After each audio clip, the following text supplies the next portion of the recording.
All right, good morning. Welcome back to Calculus 2. We are looking at one of our final exam review problems. We have the integral of dx over x cubed times the square root of x squared minus 1.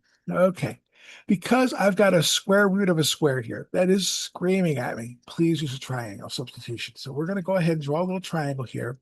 Because it looks like a c squared minus b squared is equal to a squared. That's kind of what I'm looking at. So if you have to go ahead and write this down off to the side, okay, so we could say that b squared is equal to c squared minus a squared, or you could swap them depending on what's going to be more convenient. But either way, the c is going to be my x, okay, because I want x squared to be my c squared. So I'm going to go ahead and start my angle here. This is going to be x here.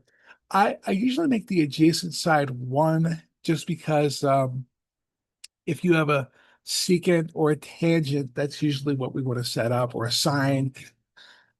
You just don't want you generally don't want the co-angles because when you take derivatives, there's negative signs that get introduced here. Okay, so we're going to say this is going to be x squared, right? C squared minus one of the sides squared, which is going to be 1, and that's going to be our substitution. That's what will be like what we're going to be looking at this. So at this point, we could say, okay, how about secant theta is equal to x over 1, or x equals secant theta. As usual, when you do a substitution in calculus, the first thing you're going to do is you're going to take this derivative. This is secant theta times tangent theta. Okay, it's just a standard derivative you should know. All right. Now what I'm going to do is I'm going to go ahead and break this apart so I can kind of see what I'm working with. So I have integral of 1 over x cubed times 1 over the square root of x squared minus 1 times dx. All right. And we're just kind of look at what's going to happen here. 1 over x squared, or 1 over x rather, that is adjacent over hypotenuse. That's just cosine. So we're going to go ahead and break this down, and we're going to say we have cosine cubed theta. Okay, I've got 1 over the square root of x squared. So that's going to be adjacent over opposite. That's the cotangent. So we're going to go ahead and replace that with cotangent theta and have that work into that. My dx, I need to break that into secant theta, tangent theta. So that's going to be secant theta times tangent theta, d theta up here. Well, this is nice. There's some stuff that cancel out. Cotangent times tangent is 1. Secant times cosine is 1. So all I'm left with is I have an integral of cosine squared theta d theta.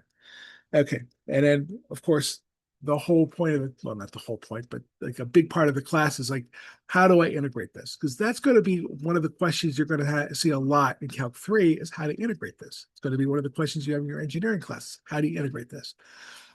It is not 1/3 cosine cubed. Okay. That is going to look poorly on me. It's going to look poorly on you. Like that's going to be bad. So don't do it that way. So we're going to go back and we're going to say that cosine of 2 theta is equal to 2 cosine squared theta minus 1. Okay. And I'm just going to be solving for my cosine squared. So we have cosine of 2 theta is equal to 2 cosine squared theta. Let's see, I have a 1 here.